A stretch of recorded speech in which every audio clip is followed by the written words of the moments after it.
Most of us are going to be old, whatever the hell that means, for a lot longer than our ancestors, and probably a lot longer than we suspected.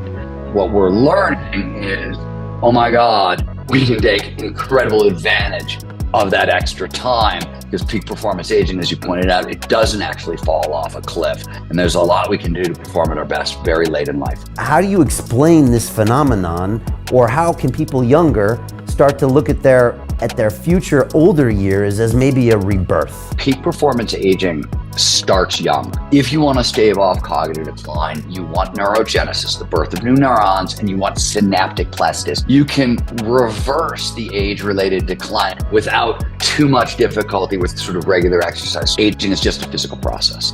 It's not. It's a mental process as much as a physical process. Positive mindset towards aging, which you just displayed. I think my best days are ahead of me. My second half of my life is filled with amazing possibility. It produces an extra 7.5 years of healthy longevity. That's kind of incredible. What's your language, right? Don't tease yourself. I'm too old for this shit. You're too old for this shit. Look carefully at how you evaluate future possibilities and things like that. Stop using your cell phone. Watch what you're paying attention to, watch how you're talking, and then build a quest for yourself that will blow your old ideas up. What you really need to do is prove to yourself that your old mindset of old is bullshit.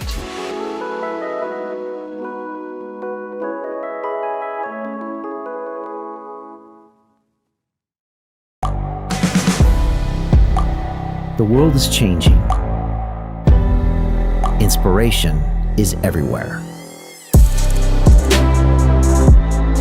It has never been so easy to connect, share, and bring people together. We're learning from others and finding the best in ourselves. Challenging our beliefs, sharing our vulnerability, overcoming our fears, transforming ourselves so we can transform the world. How far can we go?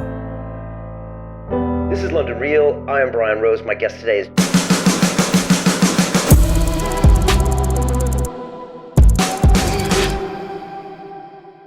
This is London Real. I am Brian Rose. My guest today is Stephen Kotler, the journalist, author, and entrepreneur. You are one of the world's leading experts on human performance and the author of 14 books, 11 of which are bestsellers, including The Art of Impossible, Bold, The Future is Faster Than You Think, and The Rise of Superman. You've been nominated for the Pulitzer Prize on 2 separate occasions. Your work has been translated into over 50 languages, and you've appeared in over 100 publications, including the New York Times Magazine, Wired, the Wall Street Journal, and Time. Your latest book, Gnar Country, Growing Old, Staying Rad, asserts there is no age limit for peak performance, and to the contrary, we gain entirely new levels of intelligence, creativity, empathy, and wisdom as we age. Stephen, welcome back to London Real. Brian, it's great to be with you once again. Great to have you here. You were here 4 years ago in person, and I think we talked for 2.5 hours. We went deep into all of your IP on flow states and so much more, actually. And I'm so excited to have you back. I wish you were in person, but we'll get you next time you're here. Let's jump into this book, because I'm 51, pushing 52. And if you check my Instagram, I'm doing head spins these days because I picked up breakdancing a few years ago.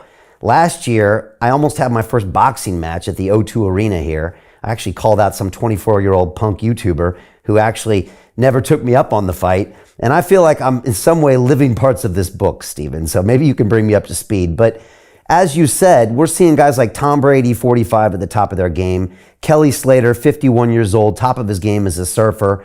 You're 55 and doing park ski, backflips and stuff on skis. Like, what is going on with guys like you, me, Tom, and Kelly?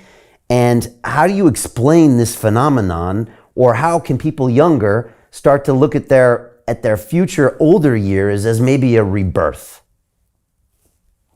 Those are great questions.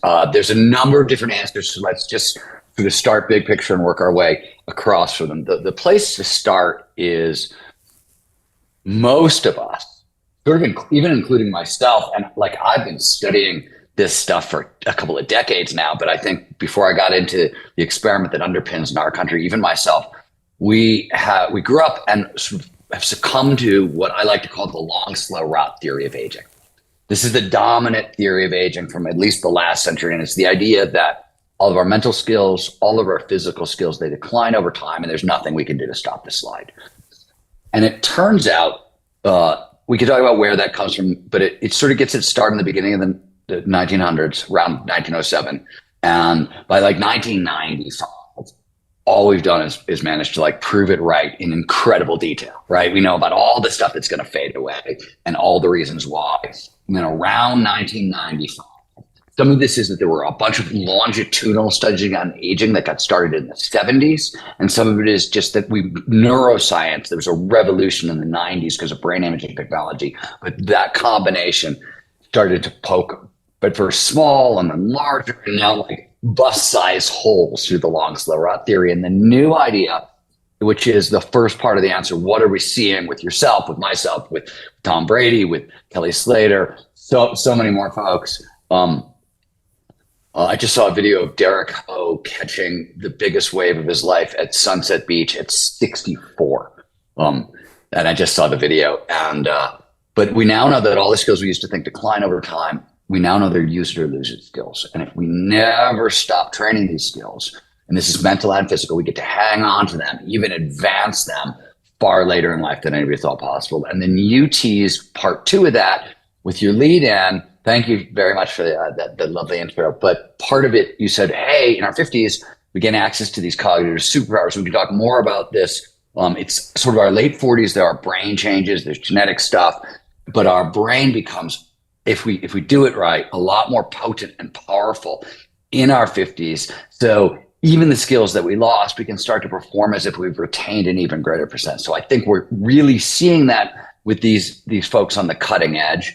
And the last part to it is longevity science, regenerative medicine, not stuff I really cover a lot in the book. It's toward the end of the book that I poke at it, but all this stuff is advancing really radically fast. So like the moral of that story is most of us are going to be old, whatever the hell that means, for a lot longer than our ancestors, and probably a lot longer than we suspected.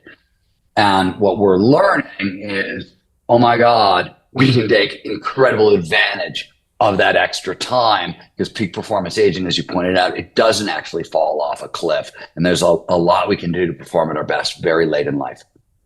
All right, so there's someone out there right now who's maybe our age, kind of, early 50s, but there's also people in their 40s and even their 30s that are maybe hearing this for the first time. And I guess there's a little doubt, there's a little curiosity. What do you tell people right away when they first kind of hear this idea that can lead them to kind of pull the thread and go a little bit deeper? You said this use it or lose it. That's kind of an interesting concept that. So let me just give you some examples of what we learned, right? Facts tend to work pretty well for most people. So let me give you a handful of them. So let's start with physical body. So, and this is, I like to say this is the hammer, meaning if you were talking to people even 10 years ago about kind of peak performance aging and holding on to these skills, they would always get in your face and be like, what about VO2 max? Because that really drops off a cliff. And VO2 max was something that physiologists love. People with it, that's your upper respiratory capacity, right? When you're boxing, VO2 max. When you're sprinting, VO2 max. When you're bump skiing or park skiing, VO2 max. And the old idea, which is sort of true, like a lot of these ideas, is that VO2 max starts to decline in our 20s. It's about 10% per decade kind of thing. And then we get to about 50 and it accelerates, gets to like 15%. And this is sort of the general thinking. And then something weird started happening in triathlons, actually, and in really long distance races. And they started to notice folks in their 50s and 60s and 70s were beating some of the younger athletes consistently. And what the hell was going on? This is weird. So they decided they were going to go measure the VO2 max of octogenarian triathletes. Now, these are people who had been training really minimum since their 50s. So 30 years of training, but they found that 80-year-olds, 85-year-olds would have the VO2 max of healthy 35-year-olds. And I believe, I might have this wrong, but the world record, I believe he was 88 and he had the VO2 max of a 25-year-old. So that's one example. I'll give you another one. Brain volume decreases over time. Widely accepted, shrinks 1% to 2% a year for a certain age. Oh my God, what do we do? And especially problematic is like the hippocampus, which does long-term memory, right? That was and the medial prefrontal cortex, which is where your personality lives. So these are two areas that shrink. They were really alarming. And we now know that rigorous exercise increases hippocamp volume. In fact, you can reverse the age-related decline in hippocampal volume without too much difficulty with sort of regular exercise. So there's a body one, there's a brain one. I can keep going with this stuff, but the other thing you need to know, because there's some stuff that shrinks over time, and we're just now trying to figure out how to train it. So I'll give you a really wild example. We do a lot of work with Dr. Adam Gazzaley. He's a neuroscientist. He's at UCSF, University of California, San Francisco. And he had the cover of Nature about 5 or 6 years ago, which is the most prestigious science publication in the world. And he had the cover because he had invented a video game that was approved by the FDA as a medicine. First time any video game has been approved as a medicine, and it's designed to treat cognitive decline in older adults. And specifically works on a couple of different things, but the most sort of startling one is task switching. So older adults are worse at task switching than younger adults. One of the reasons that older adults are more vulnerable to cell phones and smartphones and distractions and things that a little more addictive, and it does more damage in older adults because of task switching. Now, if you play his video game, I want to say it's 3 times a week, 20 minutes a session for 6 weeks. I could be wrong, could be 8 weeks, could have the time wrong, could be as long as. Needless to say, it will reset the brain of a 60-year-old back to a 20-year-old for task switching. So there's certain stuff where it's exercise, certain stuff we're getting tools like these video games to train stuff that was really hard to get to and we couldn't figure out how to get to it any other way. We're figuring out how to train it. So those are a handful of examples. I literally can go on and we can talk about pretty much anything. Yeah, that's a great start. And you do a bunch of myth busting in the book and on some of the pages that you put out with the book. And there's a lot of these myths in there. People think that depression and loneliness are byproducts of old age. You said that's a myth. There's nothing to stop our physical decline over time. You say that's a myth. Aging is only a physical process. You say that's a myth.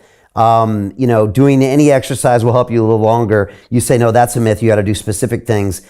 And then this whole use it or lose it concept. So if you do these specific things mentally and physically, you can extend your capacity or even increase it. And it's interesting what you said, because I did a triathlon. One of the other crazy things I did, Stephen, which made me read this book really carefully, is when I was 47, 5 years ago, one of my guests on my show named John Joseph challenged me to do my first Ironman race with 90 days of training, and I had to do it on a plant-based diet because he had been vegan for 30 years. Of course, I took the challenge. We made a documentary film about it, and then I did it. And I got a trainer, and it was a lot of work, but I did it. I didn't pick up injuries, and I remember at the race they were announcing, and there were 70-year-olds there, and I was like, oh man, what's going on here? First of all, there were a lot of older people there, which is interesting. I did it, which kind of surprised me too. But you said something there. It was the people that had been actually using that every year up until the 80s that still had the skills, right? So you've got to use it or you will lose it. Yeah, and Brian, this is we touched on this when we were chatting before we came on the air. One of the things that I like to say is that peak performance aging starts young, and what I don't want to mislead people. There's a lot of studies that show even for totally sedentary late 80s, you haven't moved in 30 years, right? You haven't moved since you're 50.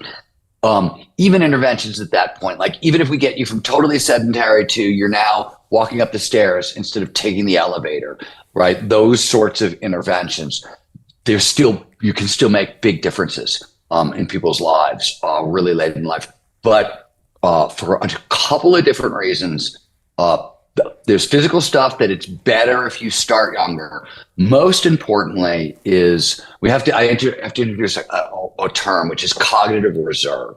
So if you want to hold on to your cognitive skills, if you want to stave off cognitive decline, if you want to stave off Alzheimer's and dementia, this was what started to happen back in the 90s. We started to get these sort of long-term studies of aging, and they started to, in certain study groups, most famously the Sisterhood of Notre Dame.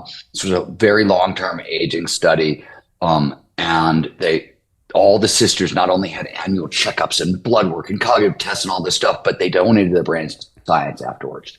And they started to notice when they were autopsying the brains of sisters in their 90s and their hundreds, people who were incredibly active, had full teaching schedules in the sisterhood and did all this stuff. They opened up their brains and they were filled with tangles and plaques, Alzheimer's everywhere, dementia. And yet none of these women exhibited signs of cognitive decline. What the hell is going on became the next question. There are a number of answers to that question, but first and foremost is, if you want to stave off cognitive decline, you want neurogenesis, the birth of new neurons, and you want synaptic plasticity, those new neurons to form new neural networks. One thing to know about the brain, redundancy is built into everything. The brain never does the exact same thing twice in a row using the exact same neurons. It's really rare. The brain likes to recruit other neurons and back things up. So it turns out cognitive reserve are these new neurons and these diffuse neural networks. And if you really want to stave off cognitive decline, you want them in the prefrontal cortex, the part of your brain that's right back here, because it's the part that's most vulnerable to degradation. Turns out the two things that are stored in the prefrontal cortex that are your best defense against cognitive decline are expertise and wisdom. And this is not 100%, but think of it as wisdom is like all the emotional learning that comes with an experience, right? The emotional intelligence, whereas expertise is sort of like the factual learning that comes with an experience. That's not perfect, but it'll get us there. The expertise and wisdom form these really big diffuse networks all over the prefrontal cortex. But if you want true expertise and true wisdom, all the scientists who have worked on this the most, everyone, if you read their books on the subject, you read their papers even, they all say the same thing: start young.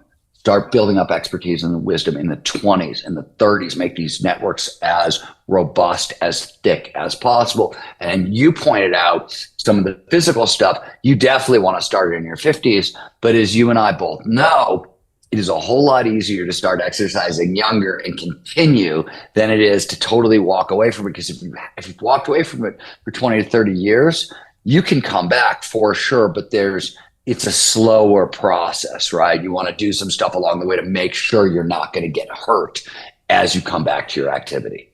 And so it's kind of no coincidence that when we're talking about guys like Brady and Slater and even these octogenarian triathletes, almost by definition, they've been doing this every year, right? And maybe every day, and they've been doing it for a long time. So you can kind of learn even from these outliers that they've been doing this for a long time. Brain activity, body activity. And so the message here is know this, start early.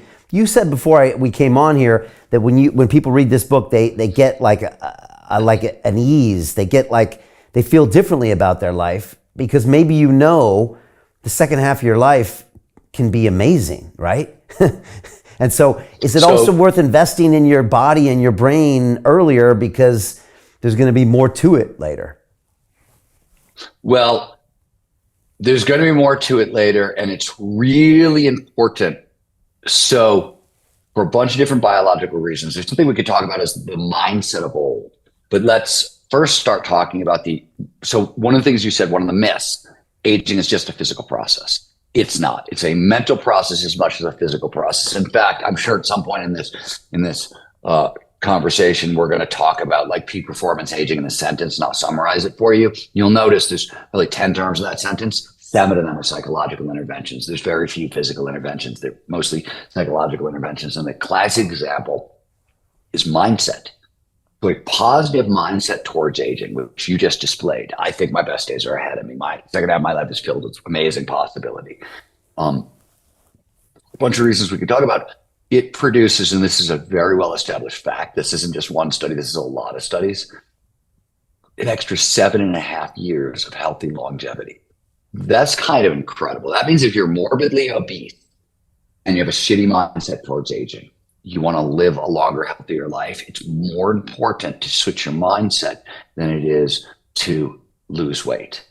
And that mindset of old, the counter to this, why does it set up? Where does it come from?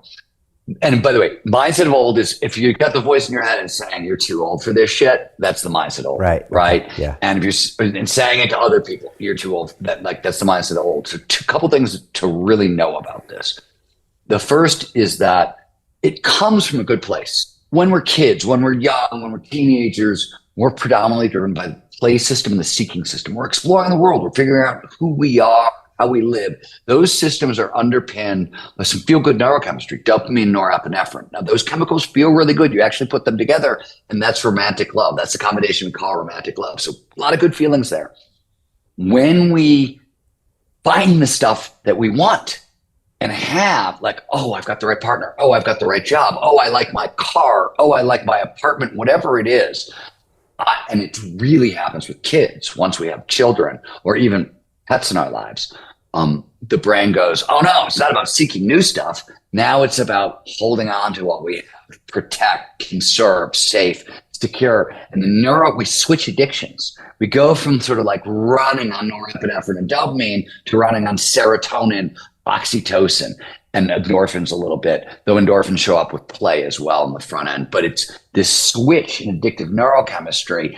And it just turns out that peak performance aging demands all of these systems, not just these second half of life systems that are really designed. And what they're really designed to do is make you not leave your partner because it takes two people to raise a baby to the point that they're safe. Like that's the biology, right? That's what's going on with the biology. It's coming from a good place, but it comes with this mindset cost that over the years really came back to health and longevity. And just to put an extra emphasis on it.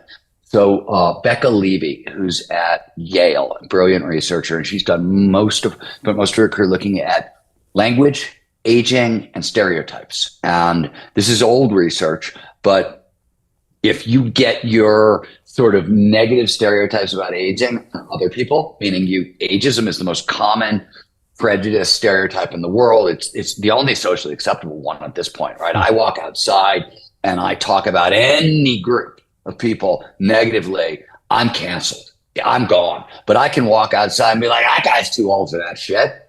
And nobody even blinks. And yet, huge impact on health and longevity. And just to give you one study, this study ran for 38 years. So really long bit of data. They found that those people who grow up around negative aging stereotypes or are subjected to them and believe them, once they hit 60, memory performance is 30% worse than those people who grew up without aging stereotypes or an old mindset. 30% of memory loss is about these negative ideas that we hold about our future. So really tight correlations. It goes a lot farther than this. We're going to sort of stop there so I don't bury you under needless biology. No, it's super interesting. It's almost, like the reverse placebo effect. I mean, if you believe it, then you manifest it. And we hear all the time about, manifesting things and bringing them into your life, and people are dubious. But, if there's studies that are showing that, and it all makes sense. And again, even you got to look at. Oh, I'm sorry. Go ahead. Please go ahead. No, good. I mean, even back to the retirement age. 65 years that we're taught to retire. Like you said, when you're born, you're almost structuring this life out in your head subconsciously of when I'm going to be done, and then you almost convince yourself that's doing that. Obviously, your grandparents have all been fed that loop as well, and they're acting accordingly, act your age, and then I guess it becomes this damaging self-fulfilling prophecy. I'll let you go. No, and you're totally right. And all I wanted to say is, have you looked at the numbers on the placebo effect? That's the thing. People say, oh, it's a placebo effect. No. 50% of any drug's impact is the placebo, or on the backside, the negative, the nocebo, right? So you're talking about 50% of what any substance would give you, right, is going to do comes down to what you think or don't think it's going to do. That's every situation, right? That's a very tight correlation. We tend to dismiss it with the placebo effect, but look at the data on the placebo effect. It's kind of shocking. Yeah, it's crazy. I mean, 60 Minutes did something on this like 10 years ago, and yeah, it was numbers like that, 50%. You know, I'm not saying who's squashing it out there, but you know, it's not in the pharmaceutical company's interest for you to really know that. But you're right, that should be right in front of your face, blatantly saying the way you feel about something can have more of an effect on anything else in this world. And so talk to me about this aging mindset and this concept of lifelong learning, and then some of the steps and things that we should do if we want to be this person in our 50s and 60s and 70s. So what I want to tell you, so this Harvard professor, Ellen Langer, I want to talk about the counterclockwise experiment for a second. So Ellen, her early work was on like priming and language. She got interested in, she was a grad student at Harvard. She played in like this poker game with all this, and she didn't play poker, but she was the dealer, and she screwed up and sort of dealt the wrong people each other's cards, and everybody she's playing poker with got furious. They wanted their cards, and she started wondering, and when she inquired, they felt that their cards were luckier. Even though nobody had any idea what their cards were, like face down, they're like, no, I want the ones that you were going to deal me. Those are luckier. And she started wondering, well, and she started asking questions around language and priming. She started asking questions of, could aging be the result of sort of negative language priming? Could it partially be the result? Now, Becca Levy, her stuff on stereotypes, Becca studied under Ellen. This is 20 years ahead, we learn it is, but this is so Ellen designs this crazy experiment known as the counterclockwise experiment.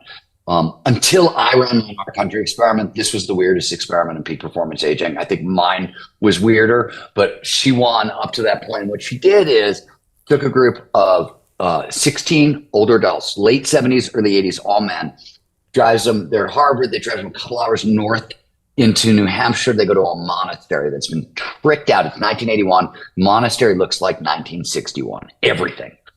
Magazines, books, all that stuff. And the groups get divided into two, right?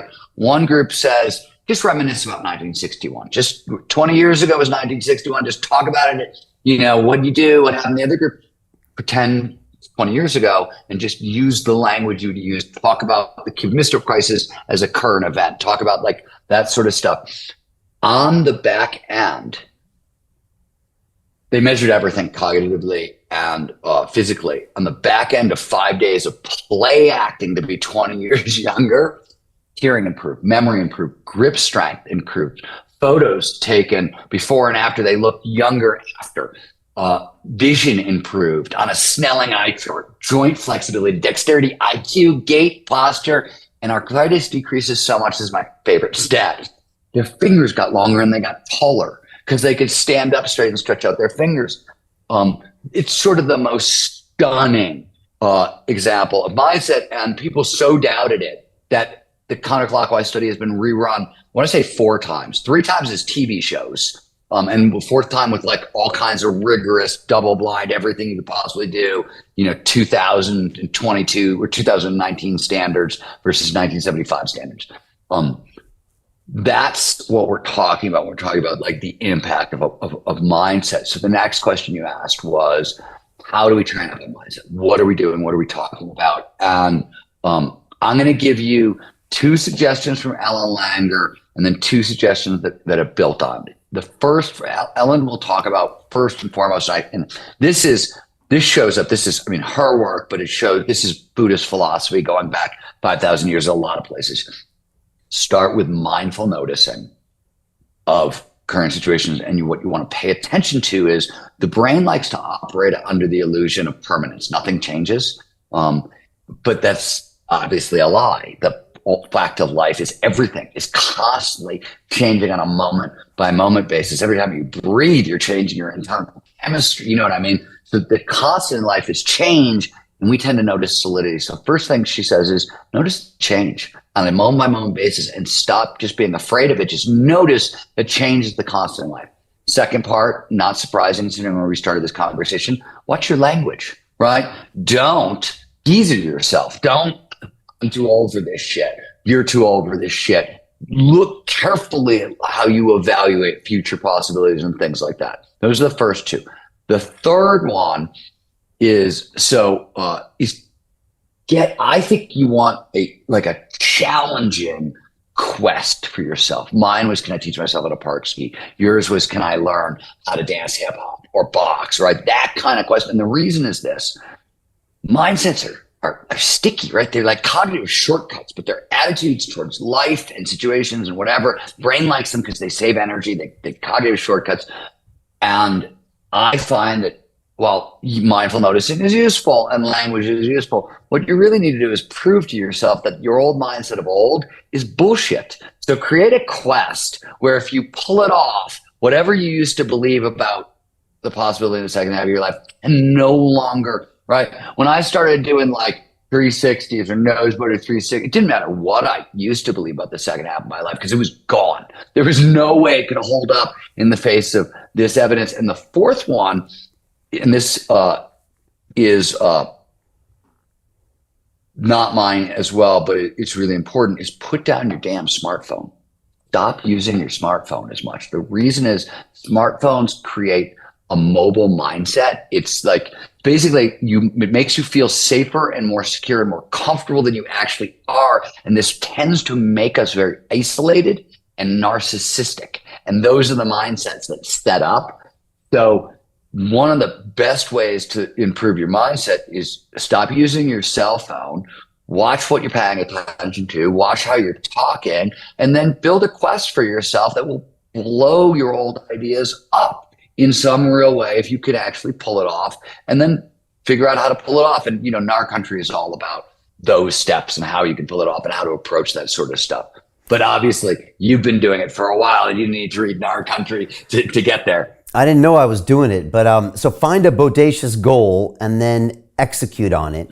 You did it with park ski. I found myself tossed into these situations that looked interesting to me, and I kind of went for them. I got this show, so when I do something like that, I'm really held accountable to do it. Brian, I got to stop you right there because you said something brilliant, and I want to talk about this for a second. So I had this exact insight, the very thing you said. When I was at the front end of my Gnar Country class, I used to be a journalist. And if I was on assignment, man, you want me to go to a genocide and go behind the lines and hang out? Sure, just give me the assignment, right? I will. If you give me a mission, I will complete the mission, right? If you just say, hey, I'm trying to do this, no. So Gnar Country was a mission. And there's all kinds of motivational advantages for making it that kind of mission. And one of them is when you're on a mission, quitting is not really an option. You're on a mission. You're going to complete the damn mission. And most of us are really wired this way, right? We know there are certain situations where I can't fail. I'm on a mission, right? I got to protect my family. I got to do whatever it is. And it's that mindset. I got to do it for the show. And I was like, oh crap, when I'm on an away game, home games, anything could happen.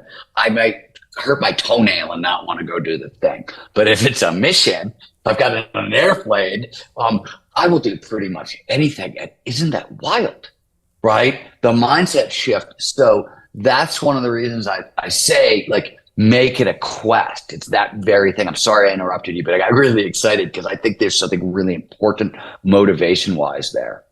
Yeah, that's super important. And again, just so people know, they're speaking to the Steven Kotler, who kind of made famous and became famous talking about flow states. And that's a very nuanced way of looking at how your brain behaves and all the different very complicated aspects of getting into a flow state. And so when you start breaking down the nuances of what do this, I think it's important that people pay attention, because it's not be positive.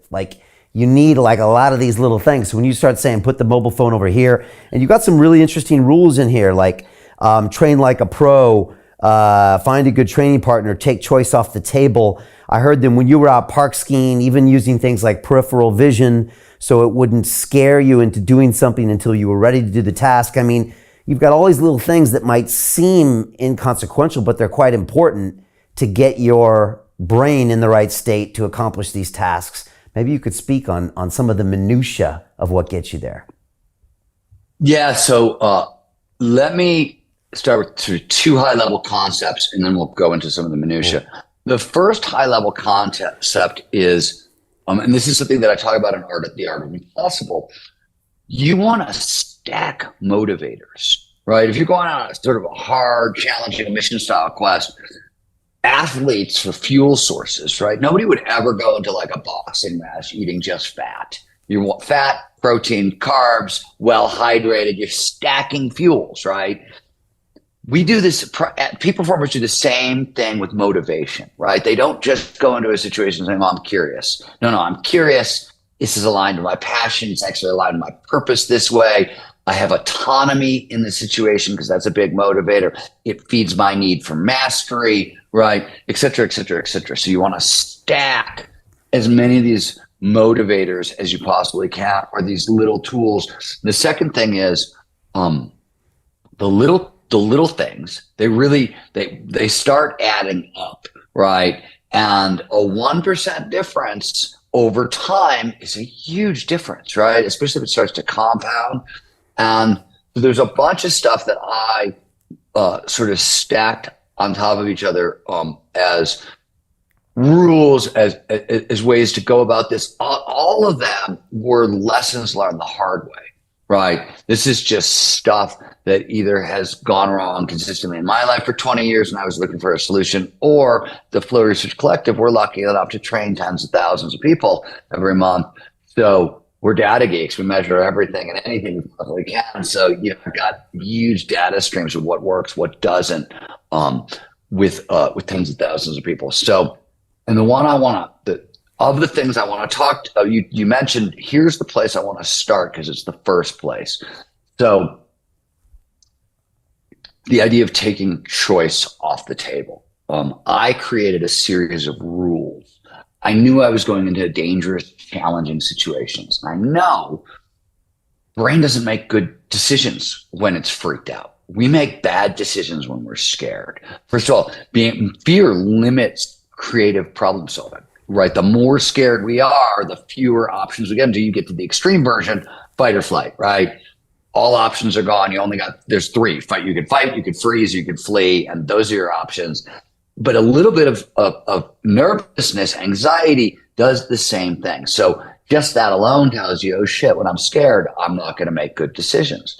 And I knew I was going into a situation where I was probably going to be scared on a daily basis for minimum of a year, maximum when I started the quest, I was like, if it takes 4 or 5 years, right? So I knew I was going to be really dealing with a lot of fear all the time. And I knew I didn't want to go to the hospital. Don't get injured, right? One of the things that is true among older adults is we take longer to heal than younger adults. I think most people are more scared of injury than they need to be. They haven't had enough experience with it, so they don't realize how to work through it, how to train through it. They don't realize what they're capable of and how resilient they really are. But that's very hard to convince people of. You start to figure it out after you've broken a bunch of things and you keep coming back and you're like, oh, wow, I kind of got this. I can do this. It sucks, but this isn't going to crush me. But that's a learn by experience kind of way. So my goal is to keep everybody as safe as possible.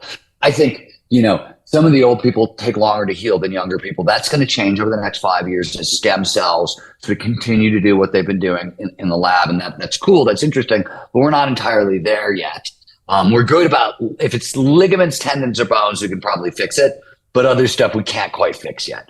But my point here is I have rules governing my behavior in scary situations. I have rules for when I want to go, right, and try this thing, and I have rules for when I'm not going to go and try this thing. And we can talk about what those rules are, but the place I want to start with sort of all this is create a set of rules for yourself that governs your behavior in situations where you're not going to make the best decisions, and you're not going to make good decisions.